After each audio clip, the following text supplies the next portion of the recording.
Assalamualaikum warahmatullahi wabarakatuh. Waalaikumsalam warahmatullahi wabarakatuh. Jumpa lagi dengan kami di channel resmi milik Imam Sidoarjo, channel keren Kamera Pesantren.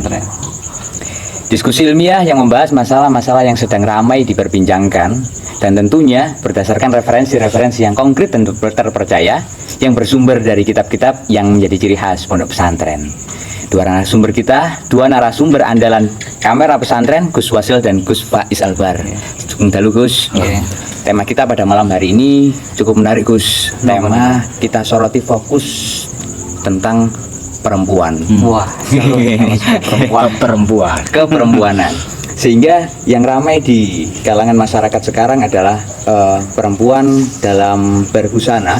Akhir-akhir ini perempuan muslim berbusana dengan busana mengikuti tren kebarat-baratan.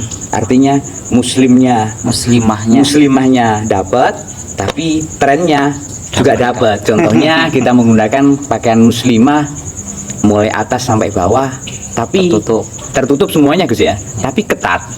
Ketat ya sudah kita bisa bayangkan sendirilah. Tonjol depan, tonjol belakang. Nah, ya seperti itulah Gus.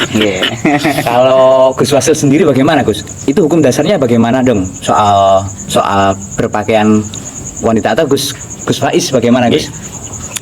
Untuk masalah aturan ya, aturan berbusana itu sebenarnya cukup simpel. Pertama, untuk masalah busana itu yang terpenting tidak terjadi tasyabbuhur rijal bin nisa atau tasyabbuhun nisa bir rijal. Jangan sampai kalau memang dia itu laki-laki pakai kostum yang menyerupai kepada wanita. Ataupun sebaliknya, kalau dia wanita jangan sampai pakai kostum yang itu menyerupai kepada laki-laki. Artinya memang ada beberapa fashion, ada beberapa kostum itu yang dianggap sebagai satu identitas lah. Katakan semisal kerudung. Kerudung itu kan identitas wanita. Sehingga kalau laki-laki pakai kerudung ya itu haram, karena itu jelas menyerupai kepada wanita. Begitupun sebaliknya, kalau pakaian-pakaian yang khusus untuk laki-laki, semisal peci ya, peci ini kan identitas laki-laki. Itu kalau dipakai perempuan ya itu haram, karena itu merupakan identitas daripada lawan jenis, haram untuk dipakai lawan jenis yang lain. Itu aturan pertama. Nah sekarang permasalahannya, bagaimana ketika seorang perempuan itu sudah memakai kostum yang bukan identitas lawan jenis. Perempuan ya pakai kostum perempuan, kerudung, baju, kemudian bawahan sudah pakai kostum perempuan. Hanya saja yaitu tadi tonjol belakang, tonjol depan. Nah ini gimana hukumnya? Ternyata di dalam satu kitab, dalam kitab Qurratul Ain, ini Bifatawa Ismail Zain, karangannya Syekh Ismail Zain, halaman 232, di sana dikatakan begini. Al-jawab ini berangkat dari pertanyaan hukum perempuan memakai bantolun. Maksudnya tahu bantolun? Bantolun itu celana. Istilahnya bantolun. Bantolun, bahasa Arabnya bantolun. Apakah boleh perempuan itu pakai bantolun, pakai celana? Di sini beliau menjawab, al-jawab anna dzalika la yahrumu 'alal mar'ati lubsuhu li'annahu laisa khassan lirrajul. Hukum awal, perempuan memakai bantolun celana itu diperbolehkan secara syariat. Kenapa demikian? Karena celana itu bukan identitas khusus seorang lelaki. Kembali ke pernyataan saya awal tadi. Kalau kostum itu identitas khusus untuk satu jenis, maka lawan jenisnya nggak boleh pakai itu. Tapi karena celana ini tidak menjadi identitas khusus bagi laki-laki, maka perempuan tidak haram untuk memakai itu. Boleh untuk memakai itu. Boleh, silahkan. Cuma di sini diberikan catatan demikian. Malam yakun syaffafan au dayiqan yuzhiru mahasa jismiha. Tapi dengan catatan, celana yang dia pakai itu tidak celana yang sifatnya itu dayiq, ketat, nyapret, apalagi istilahnya zaman sekarang. Dia nyapret, ketat begitu itu. Kalau celananya itu, kostum yang dia pakai itu sekalipun tidak menyerupai kepada lawan jenis, tapi kalau itu nyapret ataupun istilahnya itu ketat, yang sehingga itu yudhiru mahasa jismiyah, dapat menampakkan lekuk-lekuk tubuhnya. Istilahnya Mas Wasid tadi, tonjol depan, tonjol belakang. Nah ini tidak boleh nih. Kenapa demikian? Nah ini di sini dikatakan li'anna dzalik yadkhulu tahta qaulihi alaihi salatu wassalam kasiyatun ariyatun. Karena ketika seorang perempuan memakai pakaian yang itu secara lekuk tubuhnya itu kelihatan, lekuk-lekuknya itu kelihatan, tonjol depan, tonjol belakang, maka itu akan masuk di dalam larangan hadis Nabi yang berbunyi ariyatun kasiyatun ariyat. Lengkap hadisnya itu demikian Mas Rosyid. Lengkap hadisnya itu Qala Nabi sallallahu alaihi wasallam, Alaihi. sayakunu fi akhiri ummati nisaun kasiyatun ariyatun ala ru'usihinna ka asnimatil bukhti. Il'anuhunna fa innahunna mal'unat. Kanjeng Nabi dawuh, ada perempuan-perempuan itu yang dilaknat secara syariat, dilaknat oleh Islam. Siapa perempuan yang dilaknat oleh Nabi ini? Termasuk di antara perempuan yang dilaknat adalah mereka-mereka sayakunu fi akhiri ummati. Perempuan-perempuan kelak di akhir zaman. Kita ini kan hidup di akhir zaman. Perempuan-perempuan akhir zaman yang nantinya akan muncul, mereka-mereka kasiat ariyat. Kalau dilihat dari kelihatannya mereka memang berkostum, berpakaian, tertutup, tapi ariyat. Pada hakikatnya mereka itu telanjang. Kalau dilihat kan ya tertutup, itu ada kainnya, itu ada penutupnya. Tapi itu pada hakikatnya itu dia telanjang. Berarti nggak cukup hanya auratnya tertutup. Lah ini makanya Nggak kanjeng cukup Nabi dawuh, saya kunu fi akhiri ummati nisaun kasiyatun ariyatun. Kelak di akhir zaman akan ada dari umatku perempuan-perempuan yang secara kasat memang nampak berpakaian tapi hakikatnya tidak berpakaian.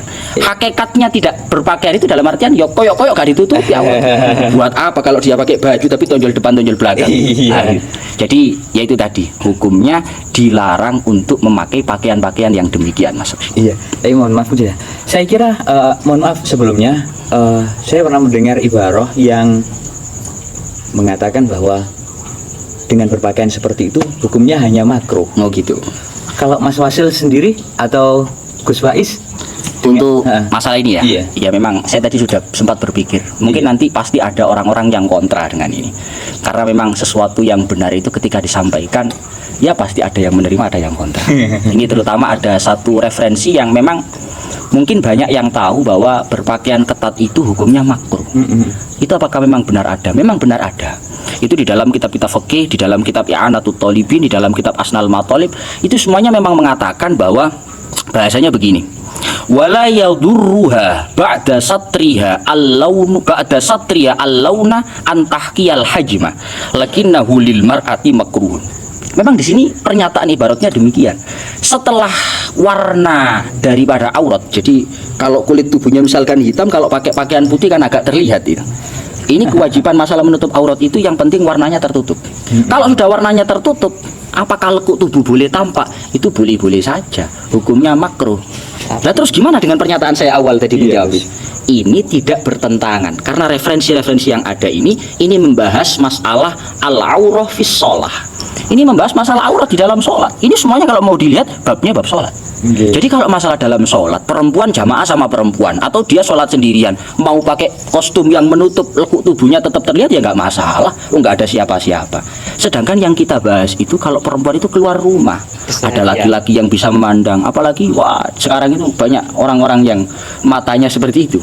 Maka kita harus mengikuti pendapat yang mengatakan semacam ini tadi, bahwa memakai pakaian yang sampai menampakkan lekuk tubuh itu memang hukumnya dilarang secara syariat. Karena buat apa pakaian kita itu menutup? Karena ketika hakikatnya itu masih telanjang, maka akan masuk dalam larangan hadis Nabi, kasiyatun ariyat, berpakaian tapi telanjang. Berpakaian tapi telanjang, itu dilaknat oleh Rasulullah SAW. Allahumma sholli alaihi. Berarti yang salah dua-duanya ya Gus, kita yang melihat dan mereka yang menggunakan. Iya, itu masing-masing. Yang perempuan berkostum yang baik, Iya. yang laki-laki berpandangan yang baik. Iya Gus, menarik Gus. Tapi kan ya gimana ya Gus, sebab yang kita lihat di era sekarang otomatis kita tidak melihat mata telanjang, tapi kita juga melihat di media. Artinya kita, kalau saya amati ya Gus, saya amati di media itu teman-teman atau beberapa orang-orang selebgram istilahnya ya, untuk mempopularitaskan dirinya atau produknya, dia menggunakan pakaian yang sudah kita bahas tadi. Apalagi jual kerudung gitu ya. Iya. Apalagi jual kerudung, tarik atas untuk menarik perhatian calon pembeli dan sebagainya. Di situ saya melihat beberapa komentar di bawahnya, kalau memang pakaiannya seperti itu, buat apa pakai kerudung, buat apa pakai hijab, lepas aja sekalian. Bahkan ada beberapa public figure, kalau saya amati, mereka dengan mentah atau menelan itu secara mentah-mentah, akhirnya ya percuma kita pakai kerudung, sementara kebutuhan saya sehari untuk apa namanya, untuk pekerjaan saya seperti ini ya lepas aja kerudungnya. Nah, nasihat untuk Wanita akhir zaman seperti ini. wanita akhir zaman seperti ini bagaimana Gus Wasil nasihatnya Gus? Kalau lebih cenderung ingin mengomentari ini tadi ya. Banyak dari kalangan orang-orang yang sebenarnya mereka itu ingin bahasanya amar ma'ruf nahi mungkar. Mereka ingin melakukan amar ma'ruf nahi mungkar terhadap seorang perempuan yang sedang menggunakan pakaian ketat. Sehingga mereka berkata, ya kalau seperti itu sekalian saja nggak usah pakai kerudung. Padahal tujuan mereka seperti itu bukan kok beneran, tapi untuk menzajru. Lah, komentar saya begini. Ini pentingnya seseorang yang melakukan amar ma'ruf nahi mungkar itu harus punya ilmu. Nggak ngasal istilahnya. Tidak asal. Banyak sekali memang komentar seperti itu. Komentar seperti itu mengatakan bahwa daripada kamu berpakaian ketat tapi masih pakai kerudung, akhirnya mending aja sekalian aja kamu nggak pakai kerudung. Dan banyak sekali perempuan-perempuan yang gara-gara membaca komentar seperti ini akhirnya termakan. Iya. Mereka langsung secara berani seolah-olah mendapatkan support dari komentar seperti ini, akhirnya mereka benar-benar membuka kerudungnya. Maka saya di sini ingin menyampaikan bahwa bagi orang-orang yang ingin amar ma'ruf nahi mungkar itu juga harus tahu terhadap caranya. Justru dengan ucapan mereka yang seperti ini itu membuat mereka berani untuk membuka kerudung tanpa ragu. Dan ini justru hukumnya haram mengucapkan seperti ini. Seperti yang didawahkan dalam kitab Is'atul Rafiq juz 2 Shahifah 93. Situ ada dawuh, wa minha kullu qaulin yahussu ahadan minal khalqi ala nahwi fi'li au qauli syai'in au istima'i syai'in muharramin fi syar'i walau ghairu mujma'in ala hurmatihi au ala ma yufattiruhu an nahwi fi'li au qauli wajibin alaihi. Jadi ada satu kaidah besar dalam amar ma'ruf nahi mungkar. Salah satunya adalah jangan sampai seseorang itu mengucapkan yang sesuatu yang sifatnya itu membuat orang lain untuk melakukan sebuah perkara yang haram atau meninggalkan sebuah perkara yang Wajib. Justru dengan adanya ucapan sekalian aja kamu nggak usah pakai kerudung, daripada berkerudung kamu pakai pakaian yang ketat. Ini namanya sebuah ucapan yang memberanikan seseorang untuk melakukan sebuah perkara yang diharamkan. Padahal itu iseng-iseng loh Gus. Walaupun istilahnya dia itu iseng-iseng atau bahkan tujuannya sebenarnya ingin melunjak. Bahaya, gitu. Karena orang itu nggak semuanya sama, ada yang sumbu pendek seperti itu. Makanya makanya didawahkan oleh para ulama. Iya.